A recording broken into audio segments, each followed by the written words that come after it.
আসসালামু আলাইকুম রহমতুল্লাহ। সুপ্রিয় শিক্ষার্থী ভাই বোনেরা, কেমন আছেন? আশা করি আলহামদুলিল্লাহ অনেক ভালো আছেন।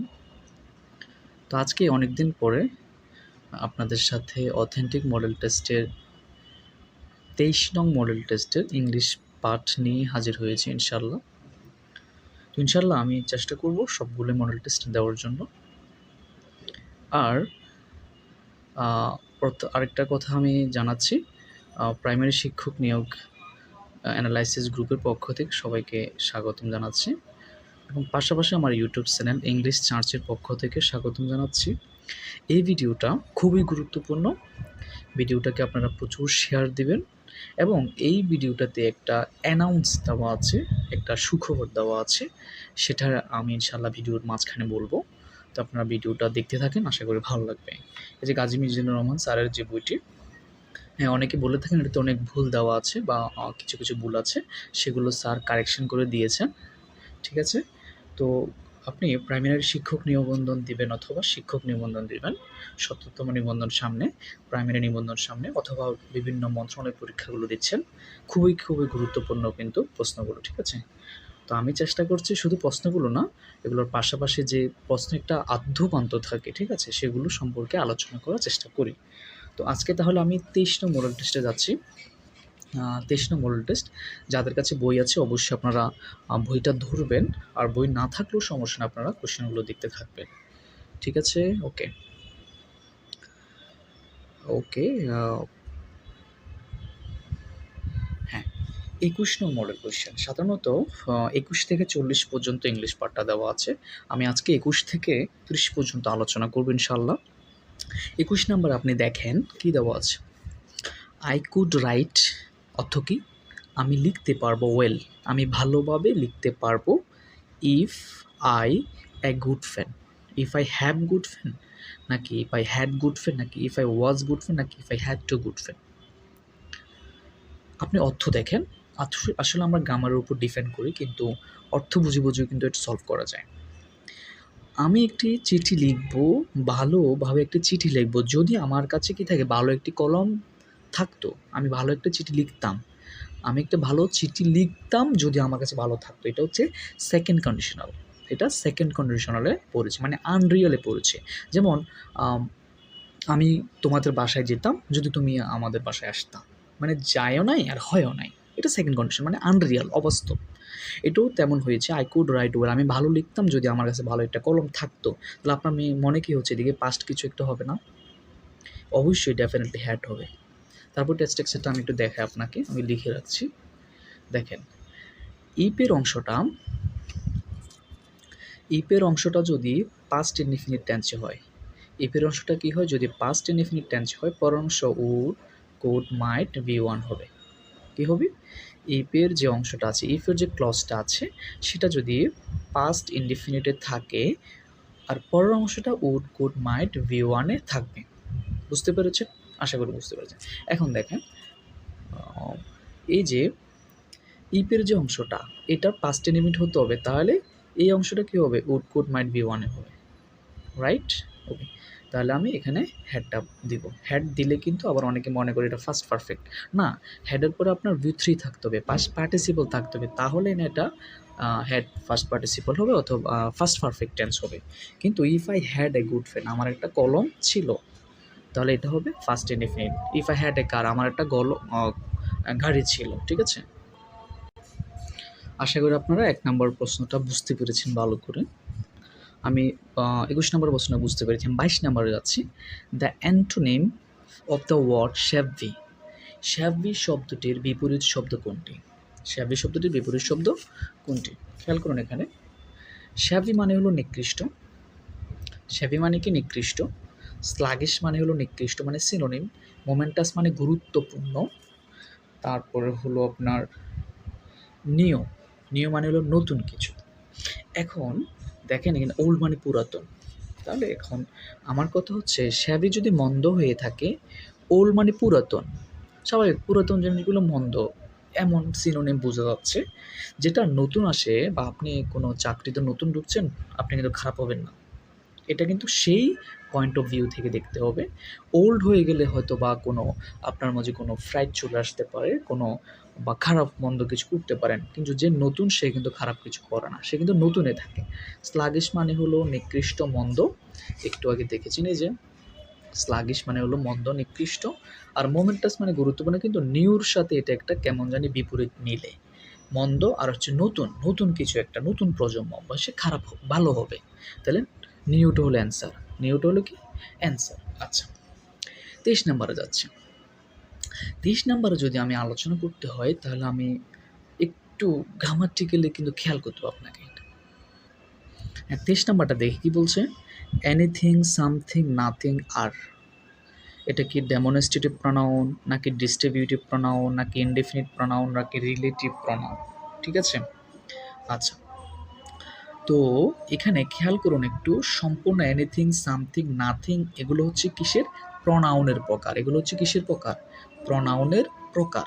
আচ্ছা, এখন ডেমনস্ট্রেটিভ প্রোনাউন কোনগুলো?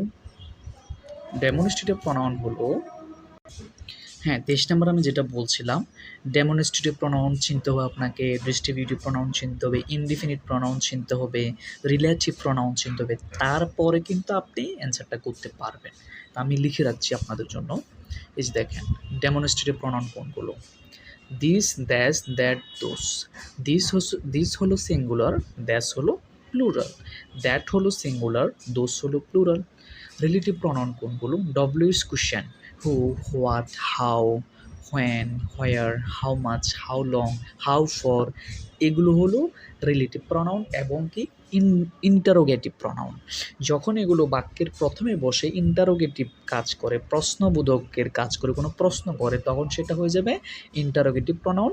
আর যখন বাক্যের মাঝখানে বসে দুইটা সেন্টেন্সকে, দুইটা ক্লজকে কী করে যুক্ত করে, কোনো একটা অর্থ প্রদান করে, তখন তাকে কি বলে? রিলেটিভ প্রোনাউন বলে, রিলেশন করে দুইটা সেন্টেন্সের মাঝে। ডিস্ট্রিবিউটিভ প্রোনাউনগুলো হচ্ছে each, either, neither, everyone. Each, either, neither, everyone. এখন দেখেন বাকি আছে anything, something, nothing. Anything, something, nothing, তাহলে অবশ্যই এগুলো কোন প্রোনাউন? অবশ্যই এগুলো হয়ে গেছে ইনডিফিনিট প্রোনাউন। আপনি বুঝতে পেরেছেন? এনিথিং, সামথিং, নাথিং এগুলো ইনডিফিনিট প্রোনাউন। আবার বলি আমি, ডেমনস্ট্রেটিভ প্রোনাউন হলো this, that, that's, those. Distributive pronoun হলো ইচ, আইদার, নাইদার, এভরিওয়ান। আর রিলেটিভ প্রোনাউনগুলো হলো ডব্লিউএস কোশ্চেনগুলো বাক্যের মাঝখানে বসে দুটো সেন্টেন্সের মাঝে সম্পর্ক স্থাপন করে, তখন তাকে রিলেটিভ প্রোনাউন বলে। অর্থাৎ ইনডিফিনিট হলো এনিথিং, সামথিং, নাথিং, এগুলো হচ্ছে কি ইনডিফিনিট প্রোনাউন। আচ্ছা, যে একটা বিষয় আপনাদেরকে জানাতে চাচ্ছি অ্যাকচুয়ালি, সেটা আমি আপনাদেরকে একটু বিস্তারিত বলবো আশা করি। তো অনেকে আমাকে পার্সোনালি নক করেছেন, সেজন্য আসলে ব্যাপারটা শেয়ার করা। আমি আসলে অতটা এক্সপার্ট না ইংলিশে যে পড়াবো আপনাদেরকে, ঠিক আছে? তো তারপরেও অনেকের কয়েকজন আমাকে, বেশি না, একেবারে হাতে গোনা কয়েকজন আমাকে ইনবক্স করেছেন যে আপনাদেরকে যদি আমি মানে সময় দিই আর কি, কিছুটা সময় দিই তাহলে আপনাদের উপকার হবে। তো আমি এই অ্যানাউন্সটা এক্সপার্ট যারা আছে তাদের জন্য না, যারা মোটামুটি গ্রামার পারেন, এই যে সাজেশনটা ধরে প্র্যাকটিস করতে পারেন তাদের জন্য কিন্তু না। যারা এক্কেবারে দুর্বল মাত্র প্রিপারেশন নিতে শুরু করেছেন, একটা মডেল টেস্ট প্র্যাকটিস করবেন, করার পরে আপনার আত্মবিশ্বাস জন্মাবে আর যে আপনি ইংলিশটা মোটামুটি বুঝবেন, পারবেন, তাদের জন্য আমি অ্যানাউন্সটা দিচ্ছি।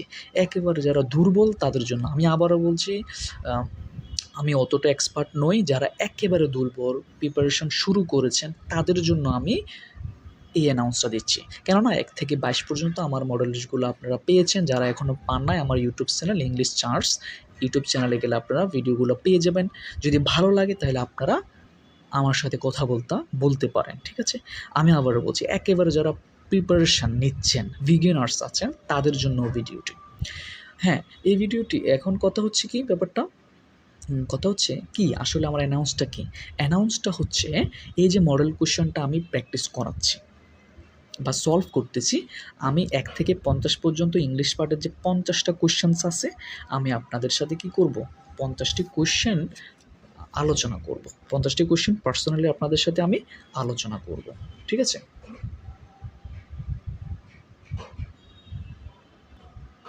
50টি কোয়েশ্চেন আপনাদের সাথে আমি আলোচনা করব ইনশাআল্লাহ। আর সেটা আলোচনা করব জুম অ্যাপে। সেটা আলোচনা করব জুম অ্যাপে। যারা কয়েকজন আমাকে কী করেছেন, ইনবক্স করেছেন তাদের উদ্দেশ্য নিয়ে, এবং যদি আমার আশানুরূপ যদি বিগিনার্স এরকম বা প্রিপারেশন নিতে চাচ্ছেন যদি কেউ থাকেন, তাহলে আমি আমার কোর্সটা শুরু করতে পারবো ইনশাআল্লাহ। ঠিক আছে? এখন মোটামুটি এটা টার্গেট নিব, আমি প্রাইমারি টার্গেট নিব, শিক্ষক নিবন্ধন টার্গেট নিব, তারপর বিভিন্ন মন্ত্রণালয় পরীক্ষাগুলোর জন্য টার্গেট নিব, স্বাস্থ্য অধিদপ্তরের জন্য টার্গেট নিব, তারপরে ধরুন আপনার অর্থাৎ আদার্স যে চাকরির পরীক্ষাগুলো আছে এইগুলোর জন্য আমি টার্গেট নিয়ে 50টা মডেল কোয়েশ্চেন সলভ করে দেব। এখন শুধুমাত্র এই অনেকে মনে করেন স্যার বইটাতে ভুল আছে, হ্যাঁ ভুল যেগুলো আছে সেগুলো আমি অবশ্যই সলভ করে দিব। পাশাপাশি আপনি বেসিক গ্রামারটা আপনি আইডিয়া করতে পারবেন, আর পাশাপাশি হচ্ছে হ্যাঁ বেসিক গ্রামারটা আপনি আইডিয়া করতে পারবেন। আর এই যে জুম অ্যাপে আমি ক্লাস নেব আমি 3 মান্থে আপনাকে 50টা শেষ করে দেবো ইনশাআল্লাহ।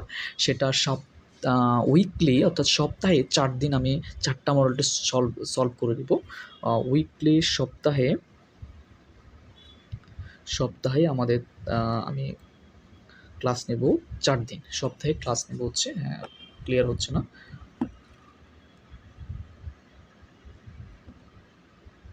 সপ্তাহে আমি ক্লাস নেব হচ্ছে 4 দিন, আর সেটা 4 দিনে হচ্ছে 4টা করে, 4 দিনে হচ্ছে 4টা, ঠিক আছে? 4 দিনে আমি 4টা। তাহলে এভাবে আমি কিন্তু 3 মাসের মধ্যে আপনাকে গোলায় ফেলবো ব্যাপারটা। 3 মাসে পুরো মডেল কোয়েশ্চেনটা সলভ করে দিব ইনশাআল্লাহ। সেটা জুম অ্যাপে নেব, 3 মাসে আমি শেষ করে দিব। সপ্তাহে হচ্ছে 4 দিন, আর আপনাকে পেমেন্ট করতে হবে 1500 টাকা, অনলি 1500 টাকা। অর্থাৎ মান্থলি আপনাকে 500 টাকা দিতে হবে। মান্থলি আপনাকে দিতে হবে কত? 500 টাকা।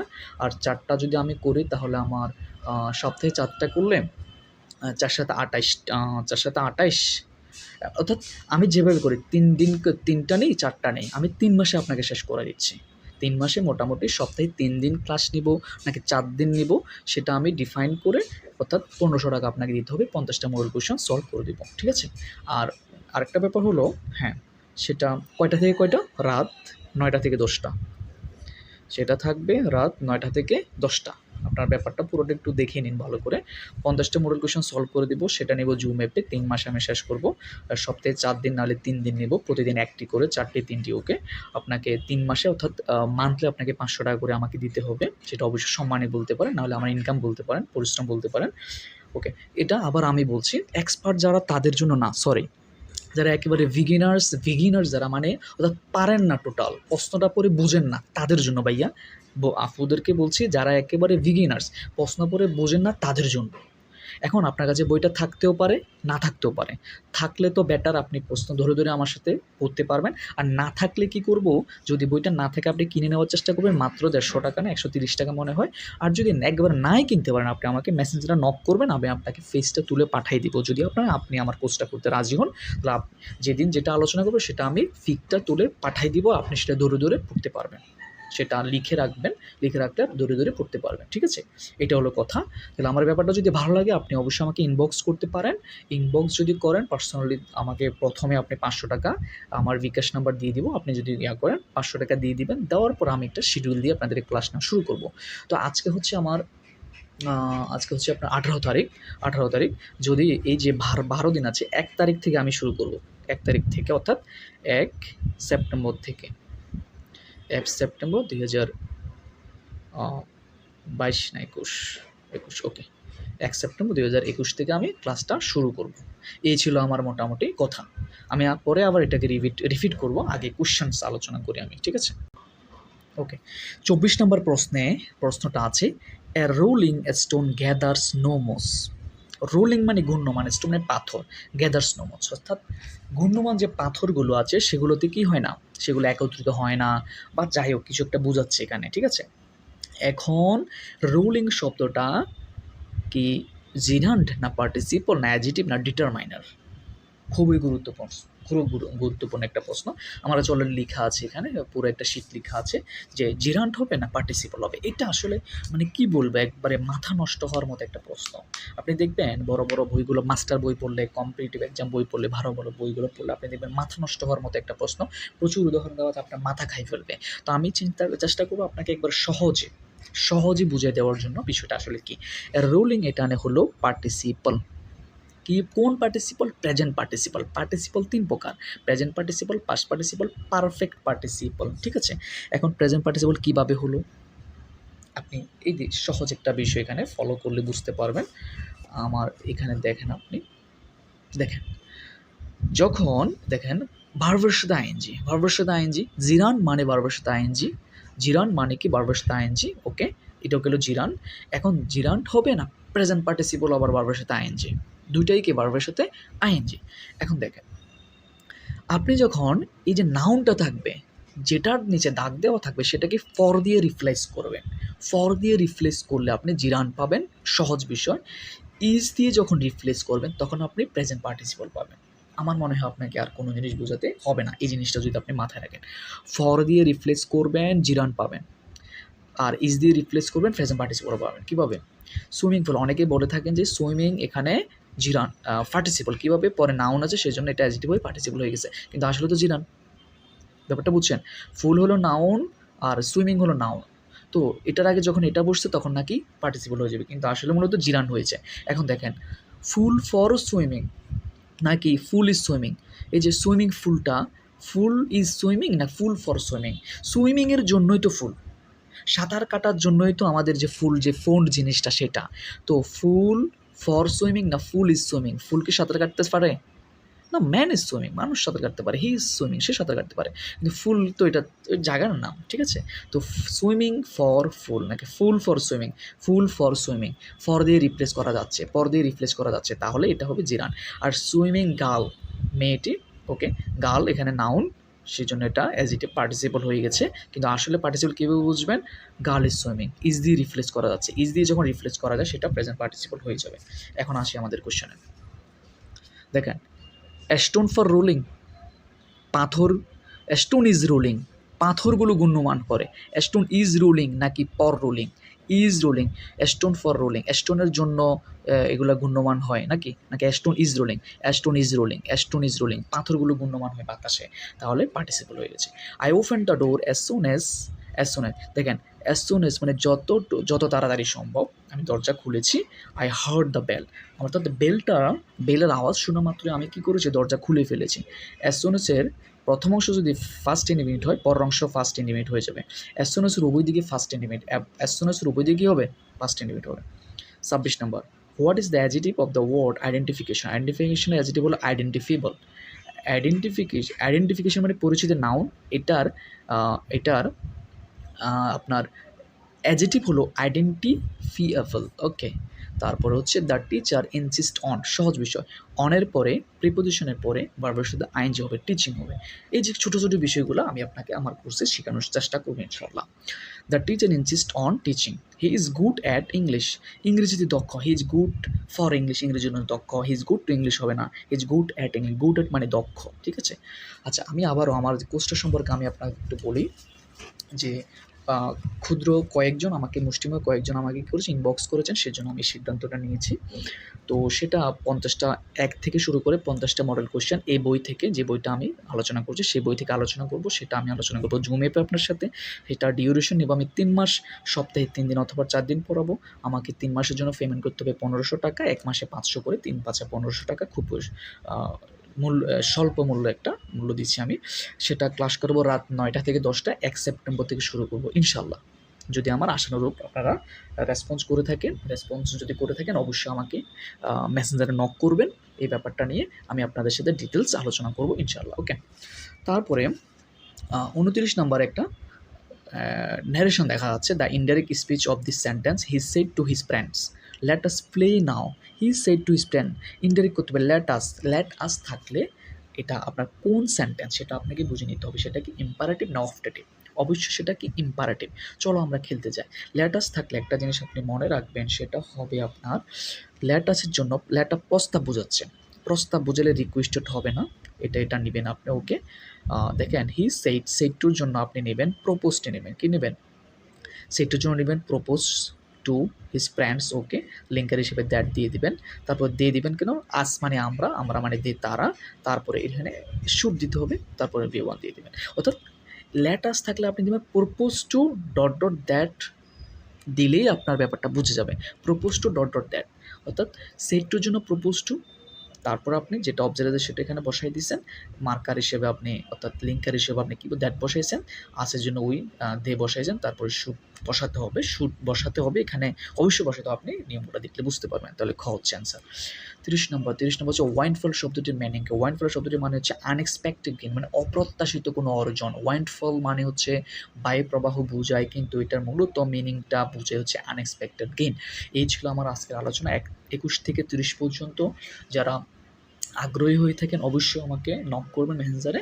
আপনাদের সাথে আমি কথাবার্তা বলব। আর আরেকটা বিষয় হচ্ছে যারা আমার ইউটিউব চ্যানেল নতুন ইংলিশ চার্চে নতুন আছেন তারা অবশ্যই আমার চ্যানেলটিকে সাবস্ক্রাইব করবেন। পাশাপাশি থাকা বেল আইকনটা অবশ্যই ক্লিক করবেন কারণ পরবর্তী ভিডিও যখন আমি দিব তখন যেন আপনি তাড়াতাড়ি নোটিফিকেশনটা পেয়ে যান। ঠিক আছে? তো ধন্যবাদ সবাইকে। আসসালামু আলাইকুম ওয়া রাহমাতুল্লাহি ওয়া বারাকাতুহু।